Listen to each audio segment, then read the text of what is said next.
क्या तुम्हें कभी अचानक हिचकी आई है? एक बार, फिर दूसरी बार और फिर लगातार। तुम पानी पीते हो, कुछ सेकंड रुकते हो, लेकिन फिर आखिर हमारे शरीर में ऐसा क्या हो जाता है कि हिचकी रुकने का नाम ही नहीं लेती? असल में हिचकी हमारे शरीर के अंदर होने वाली एक छोटी सी अनैच्छिक प्रतिक्रिया है। हमारे सीने और पेट के बीच एक खास मांसपेशी होती है जिसे डायफ्राम कहते हैं।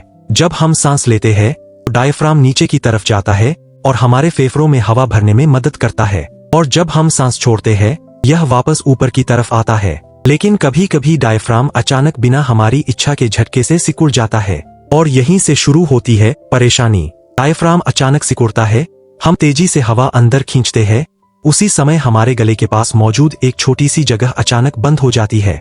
इसी अचानक बंद होने की वजह से जो आवाज निकलती है, हिक, ही हमारी हिचकी है। लेकिन सवाल यह है, डायफ्राम अचानक ऐसा करता ही क्यों है? इसके कई कारण हो सकते हैं।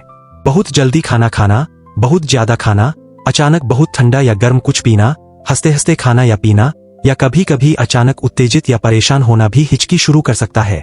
मान लो एक स्टिकमैन बहुत तेजी से खाना खा रहा है। एक बाइट, दूसरी बाइट, तीसरी बाइट, और फिर अचानक हिक, वह रुक जाता है। फिर हिक, अब वह परेशान होकर सोचता है, आखिर मेरे शरीर के अंदर हो क्या रहा है? असल में उसका डायफ्राम बार बार अनैच्छिक रूप से सिकुड़ रहा होता है। मजेदार बात यह है कि ज्यादातर सामान्य हिचकी थोड़ी देर बाद अपने आप चली जाती है। इसलिए अगली बार जब तुम्हें हिचकी आए तो घबराने की जरूरत नहीं। तुम्हारा शरीर बस एक छोटी सी अजीब प्रतिक्रिया कर रहा है। अगर किसी व्यक्ति को हिचकी बहुत लंबे समय तक लगातार बनी रहे या उसके साथ दूसरी परेशानियां भी हों, तो किसी बड़े व्यक्ति को बताना और डॉक्टर से सलाह लेना सही रहेगा। तो अगली बार जब कोई तुम्हारे सामने हिक, तो उसे यह मत कहना कि उसने पानी गलत तरीके से पिया है। उसे बताना, भाई, तुम्हारा डायफ्राम आज अपनी ही मर्जी चला रहा है।